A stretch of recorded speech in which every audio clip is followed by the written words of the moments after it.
Services. Victoria? Victoria Wilders, Legal Services Manager. Brad? Brad Wheeler, Senior Licensing and Enforcement Officer. And then the two other people. The applicants, are you, Mr. Thomas, you're an applicant, is that right? You're the applicant? William Thomas, Director of Premium Alcohol Delivery. My name's Harry Gobert. I'm Director of Premium Alcohol Delivery as well. Okay. Lovely. Right, thank you. And then just summarise the procedure briefly and explain what the application is, then hand over to Brad. Okay, so we're going to so we're going to start with declarations of interest, I believe, and then we're going to move on to the minutes of previous subcommittee meetings, which we will hopefully approve, and then we'll move into the main procedure where we'll consider the application today. Are there any declarations of interest? I'll take that as no.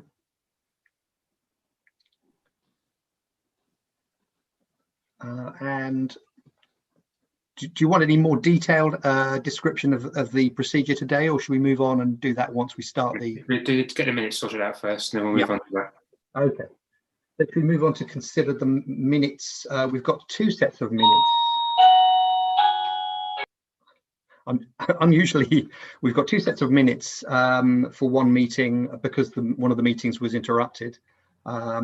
So can we consider the accuracy of the minutes for the 1st and 5th of June 2020 together? Could I have a second, or a proposer and a seconder for those minutes? Happy to propose. I'm happy to second, Chair. Okay, are you agreed? Thank you. Agreed.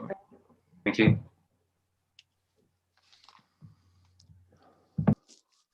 Okay, if you refer to that emailed procedure you have, Councillor Crystal, and work from that. Okay, thank you very much. So we're going to start today with the application for... It's on page 29, it starts on the agenda pack. It's a new premises licence for premium alcohol delivery. That's the one. Okay, yes, application for new premises licence for premium alcohol delivery, 20th of November. Is there anything else that I need to point out at that point about the application? No, just briefly explain that the officer will introduce it, and then there's opportunity to ask questions from him by all. Okay. And then the applicant can present his case, and again, questions can be asked by all. And then there's a brief chance for summary at the end, and questions, and then brief sum up, and then we'll break out and decision will be made and come back and announce it. So it's over to Brad at this stage, really. Lovely, thank you, Peter. Yes, so we're going to start with the licensing officer report. So Brad, thank you. Thank you very much. Good morning to you. Contained in the papers in front of you is the full report outlining the application for the new premise licence under the Licensing Act 2003, Section 17. As Peter just said, this can be found between pages 29 and 51 of the agenda bundle. As you've already seen the report and the accompanying documents, I shall be providing a brief summary of the application and the representations received. On the 31st of August 2020, an application for a new premises licence was received from the applicant, Premium Alcohol Delivery Limited, in regards to premises situated at Office 6, Broadmeads Pumping Station, Hertford Road, Ware. The proposed application seeks the following licensable activities, this being solely the supply of alcohol off the premises between 1800 and 0600 Monday to Sunday.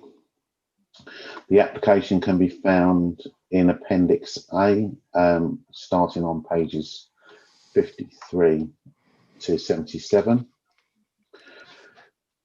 Regarding the steps to promote the licensing objectives, the applicant has stated a number of steps that can be taken. These were again found between pages 63 and 65 of the agenda pack, or alternatively are on paragraphs 3.5 of the report. Such the information is there. I'll just, as I said previously, just provide a brief summary.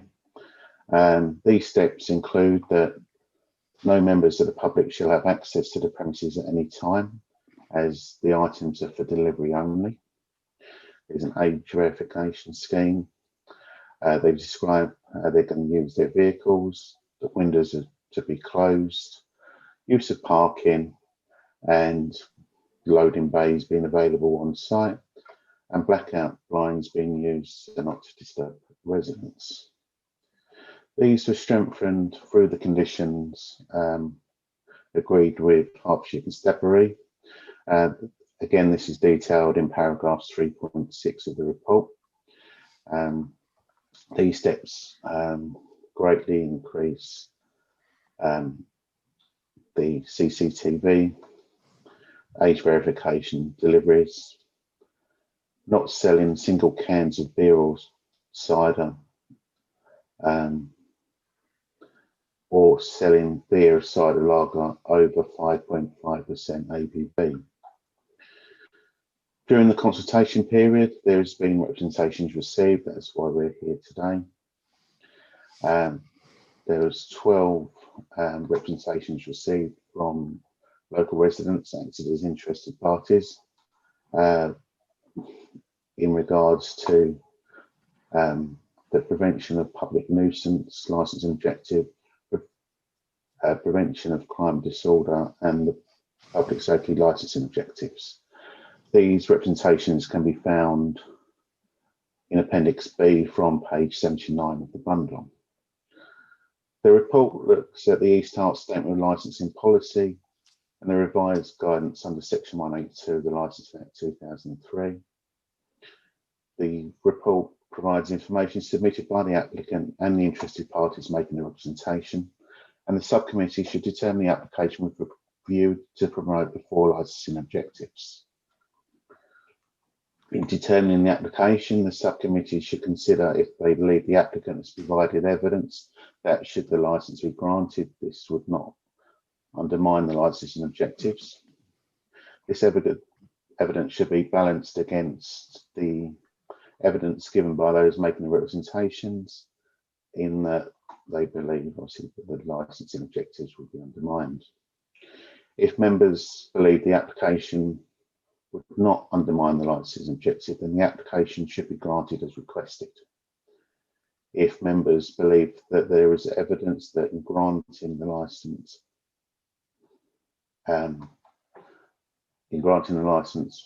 would not promote the licensing objectives, then ultimately it's within your remit to take what action you believe is appropriate and proportionate to address these concerns. Members can attach conditions or take any steps, as I've just said, that you believe are appropriate and to promote the licensing objectives. This includes limiting hours for licensable activities, adding conditions, or if there's no steps that you believe can be taken, then ultimately you can refuse the application in its entirety. This should be as your last resort. The subcommittee's determination should be evidence-based, justified and appropriate for the promotion of the 4 licensing objectives and proportionate into what you intend to achieve. And that concludes my presentation. Thank you.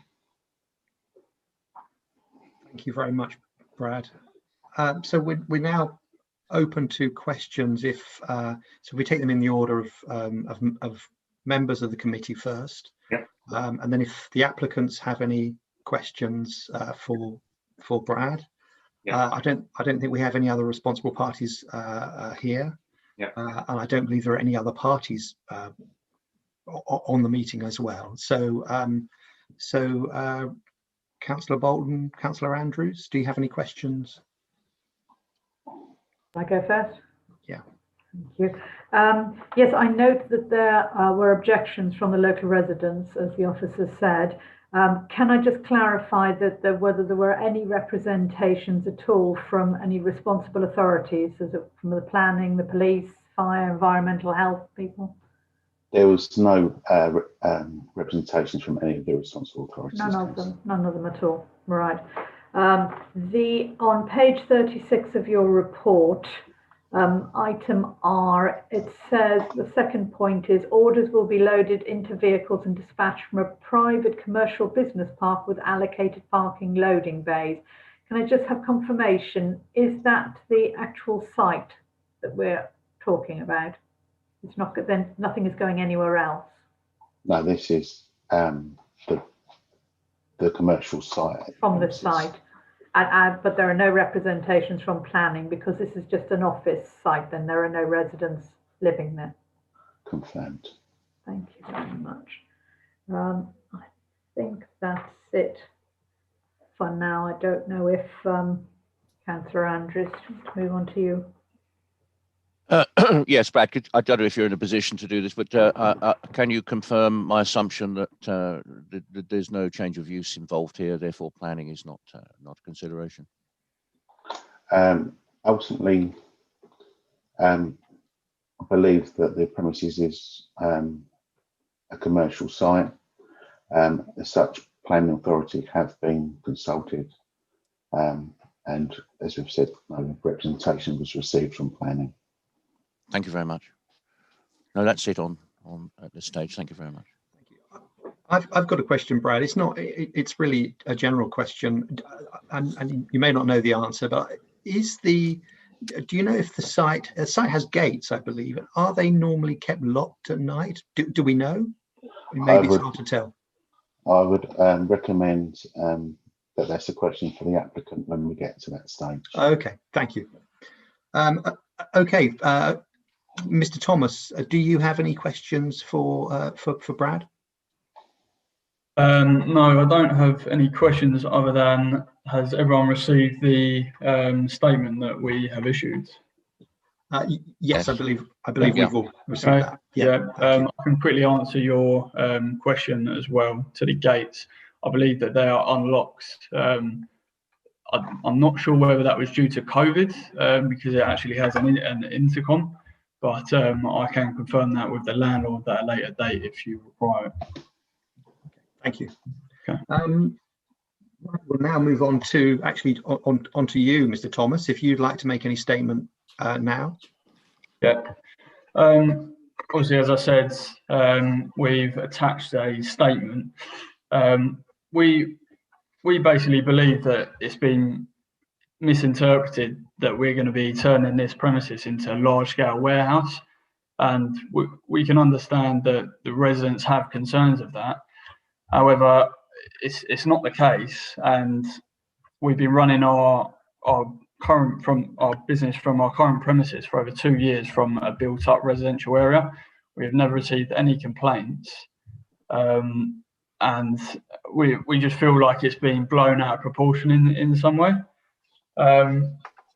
Obviously, one of the main things was noise, and as I've attached in the statement, the premises is around 70 meters away from the nearest residential premises. So we believe that to be a substantial amount of ground, being categorically from a residential area to a commercial area. We're not going to be operating it from a residential area, if that makes sense.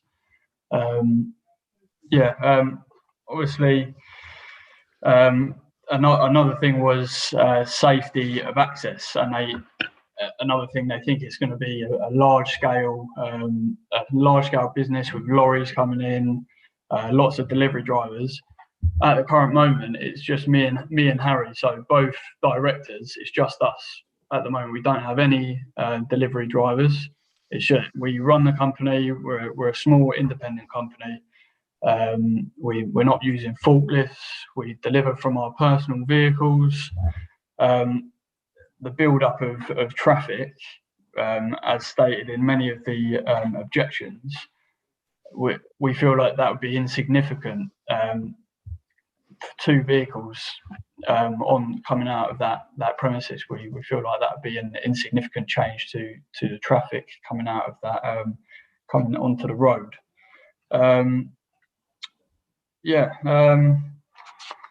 What else have we got? We've got crime and disorder. Obviously, as stated in the agenda pack, the premises was inspected by Sally Bannister from the police, East Herts Police. She has attached some conditions. I don't know whether you have access to that, but obviously we were given the all clear by Herts Police, and they also had no objections. So yeah, any questions? Feel free to ask. Mr. Thomas. Councillor Bolton, Councillor Andrews, any questions? Yes.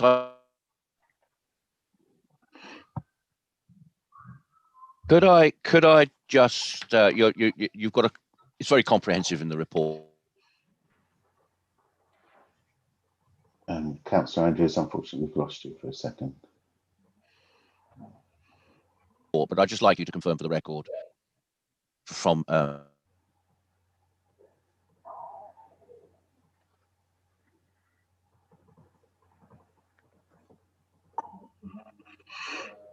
we seem to have lost you, Councillor Andrews. Shall we give it a moment and go to Councillor Bolton? Is that okay? Oh, are you back on, Councillor Andrews? We didn't hear anything of what you said. Okay. All right. Yeah, I've got it froze temporarily. Yeah, I could still hear, but you obviously couldn't hear me. No. I would just like to ask either of the directors what steps they have put in place to protect minors from being able to obtain alcohol through their service. It is covered in the report, but I think it's a good opportunity for them to put it on record. No problem. So on the process of a customer placing an order, they are required to state that they are above the age of 18.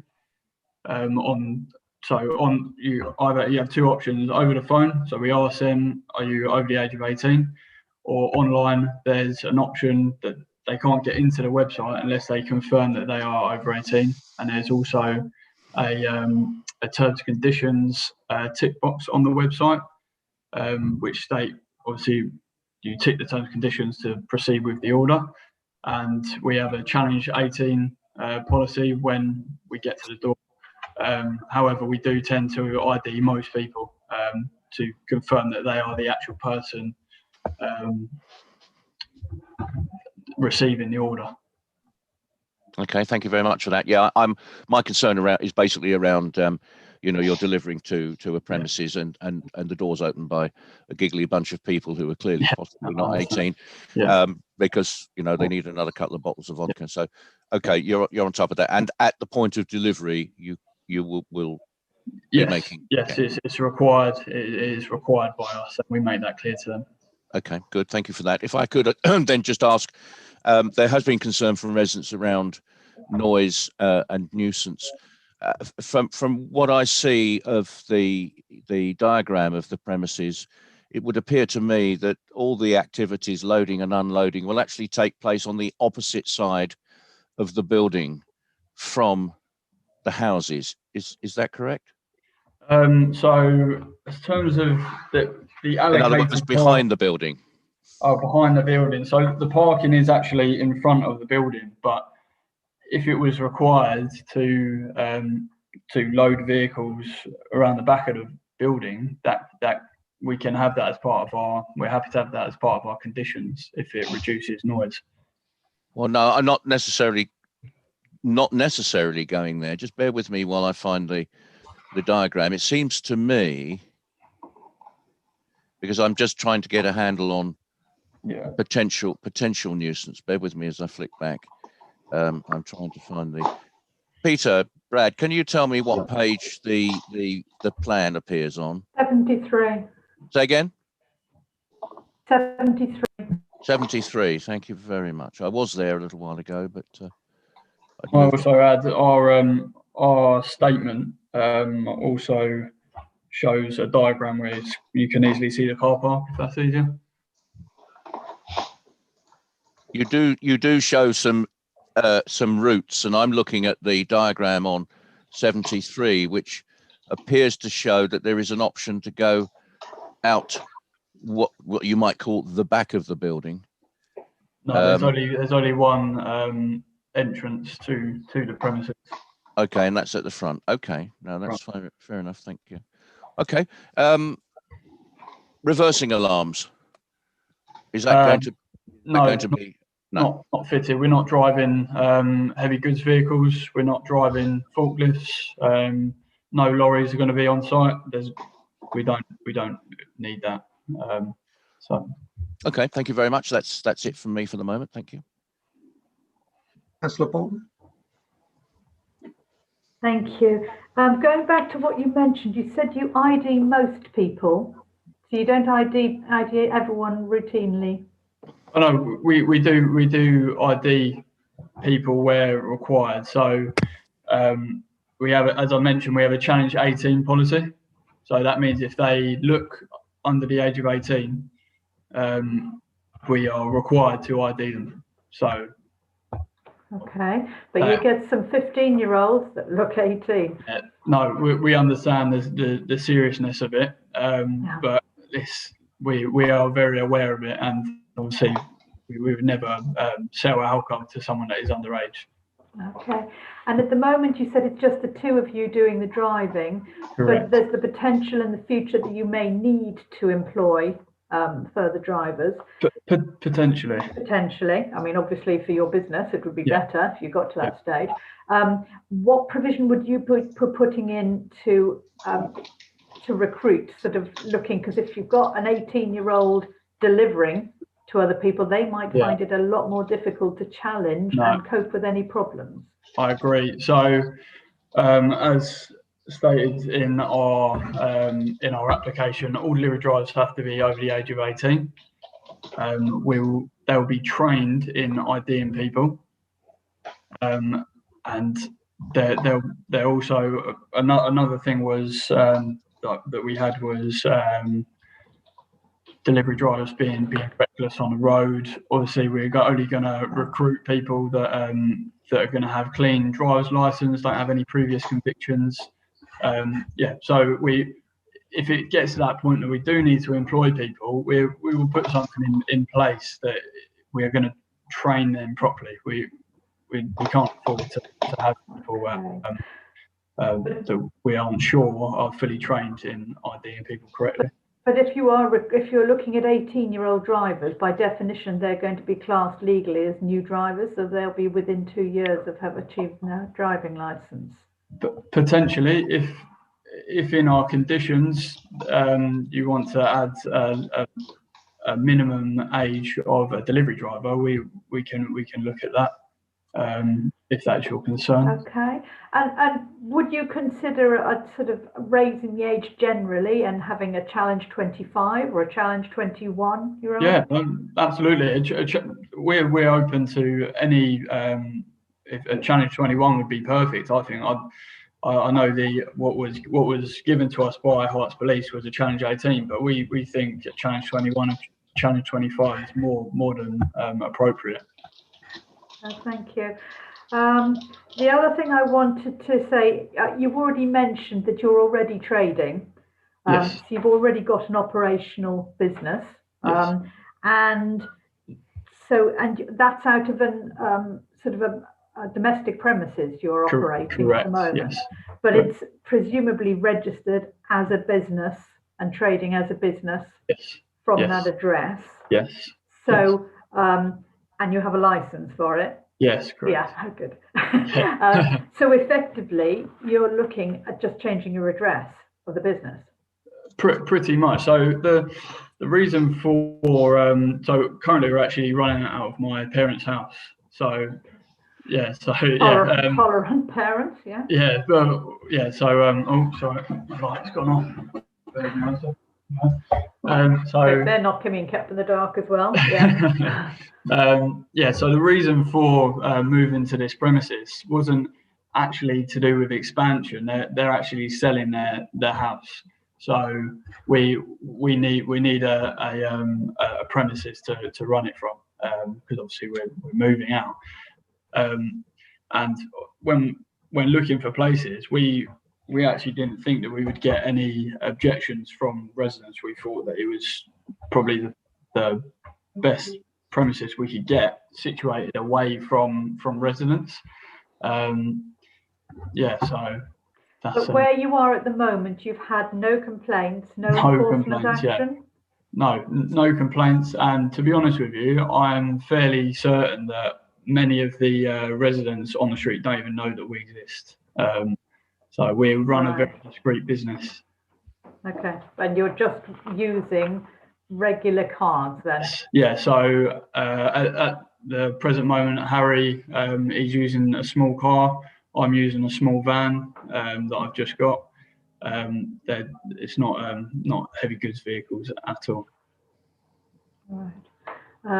Okay, I think that was it from me. Thank you, Chair. Thank you, Councillor Bolton.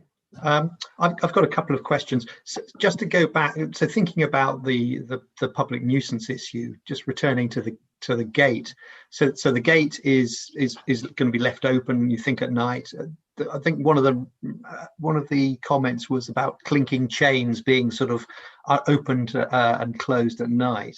And is that going to be an issue? Yeah, I can't see that. Since we've visited this premises, the gates have remained open, and I don't think there are any chains even on the gate. It's an intercom system. If it was locked, it's not a chain and padlock. It's an intercom system that links to the offices. So I don't know where the chains and the padlocks came from, but to my knowledge, them gates are kept open at night. I've got another question on again, sort of focusing on noise. I think a lot of people have this vision of deliveries being sort of, clinking crates of beer. Can you be clear? Are all your deliveries packaged up? Correct. I've stated that in our statement. So we package everything up internally in the office. That's also to reduce breakages and spillages, damages to products. So we either box it, depending on the size of the delivery, we box it up or we bag it up, and we use loose fill. So I don't know if you know, little polystyrene balls that also deadens the sound of any bottles rattling about. So we package that up within the office where the stock is. It's easy. We don't do it out of the vehicle because, to be honest, it's more hassle doing it that way. And they go straight in the van, secured, and we're off. So if you've got 12 bottles of wine, you don't put them in a plastic crate; they're in a cardboard box. No. Each order is packaged up separately to each order. And to be honest, at the moment, we're some nights can be busy, but not as busy as 20 orders on the go at once. So I think the most orders we've had in a weekend up to date is around 30 orders a weekend, which over our current license is only from Thursday to Sunday. So over that amount of time, it's not actually a high volume of orders across the amount of time. Okay. Could I ask a follow-up on that? Are you going to have a maximum order? I see you've got a minimum spend. Are you going to have a maximum order? No, because we cater for, in the past we've catered for events and parties as well. So yeah. Okay, thank you. Thank you. I've got one more question. Your website appears to say that you're open till 3 in. Correct. But is this a request to be open till 6? Was that? Yes, this is a request. We're looking to expand our hours for potential growth in the future. We don't really intend currently to be working those extreme hours. We'll probably stick to, so at the moment we're working Thursday, we're working 8 till 1 in the morning. Friday and Saturday we're 8 till 3 in the morning, and on Sunday we are 6 till 10 p.m. And when we move to this premises, if this application is granted, we'll be sticking to them hours initially, but we would like to have the possibility of expansion in the future. Okay. And in the report, I think it was mentioned that you might use a courier company for delivery. Is that correct, or are you sticking with your own stuff? To be honest, we normally go to the wholesalers ourselves and buy the alcohol. And but if we were ever going to use a courier company to deliver the alcohol, we can request for it not to. We wouldn't have a lorry in there anyway. We're not buying that quantity of stock. It would only be a van. But we've never used a courier before. It's something we've looked at setting up before, but yeah, possibly in the future. But obviously, we're open to have conditions put upon that to reduce disturbance to the residents. But that was only so a courier would only be from wholesaler to business, not from business to customer. Correct. Okay. Any final questions, councillors? No, thank you, Chairman. Okay, well, if there are no further questions, then it's a chance for the applicant to briefly sum up if they wanted to, then you can break out.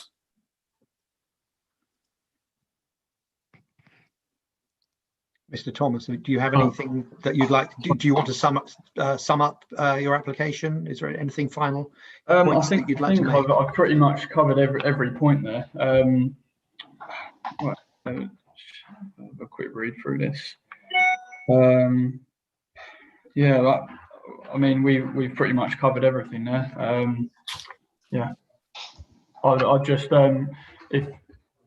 if you could have a look through our statement, that does cover everything, and obviously we understand the concerns of the residents, as I would be if I saw this application. I would automatically think the worst, but in this case, it's not the case. I think they think we're going to be turning it into a big warehouse. There's going to be a lot of lorries and traffic coming through there, but that is not the case. Okay, thank you very much. So we'll now move to breakout to discuss the application. So the councillors will move to a breakout room, and I think the applicants stay in this room. Is that correct? Myself and Victoria will join the 3 members, and everyone else stays here. Thank you. We'll see you shortly. Just transporting you now.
Brad.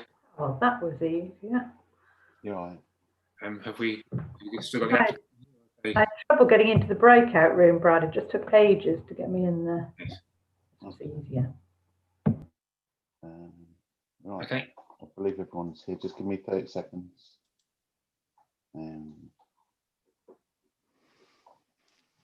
Are we, everyone here? I think so. Right. Well, we've reached a decision. So we've listened to the comments of the senior licensing and enforcement officer and the applicant, and the subcommittee have taken into account concerns raised by interested parties. The subcommittee has decided to approve the application subject to the additional steps agreed with the police to promote the licensing objectives. So the additional conditions are that a car, small van or light goods vehicle will be used for stock receipts and deliveries, that no vehicle is used outside normal office hours, 9:30 till 5 o'clock. 9 o'clock, sorry. 9 o'clock. Oh, sorry, 9 o'clock. 9 o'clock to 9 o'clock. 9 till 5. Sorry, 9 till 5 would be fitted, and no vehicle would be fitted with a reversing alarm. No mechanical handling is to be used at any time. And the Challenge And 25 handling policy is to be used. Sorry, Peter. No manual handling equipment to be used at any time. No mechanical handling equipment is okay. No manual handling. In coming to its decision, the subcommittee believe that the applicant has provided evidence that the granting of the license would promote and not undermine the licensing objectives. The evidence was balanced against the representations made by residents.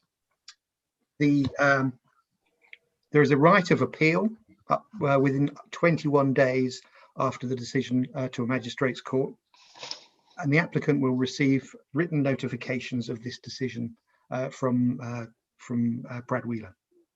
I think that's complete. That's right. There's no urgent business, so the meeting can conclude now. Okay, so let's finish the meeting. Thank you.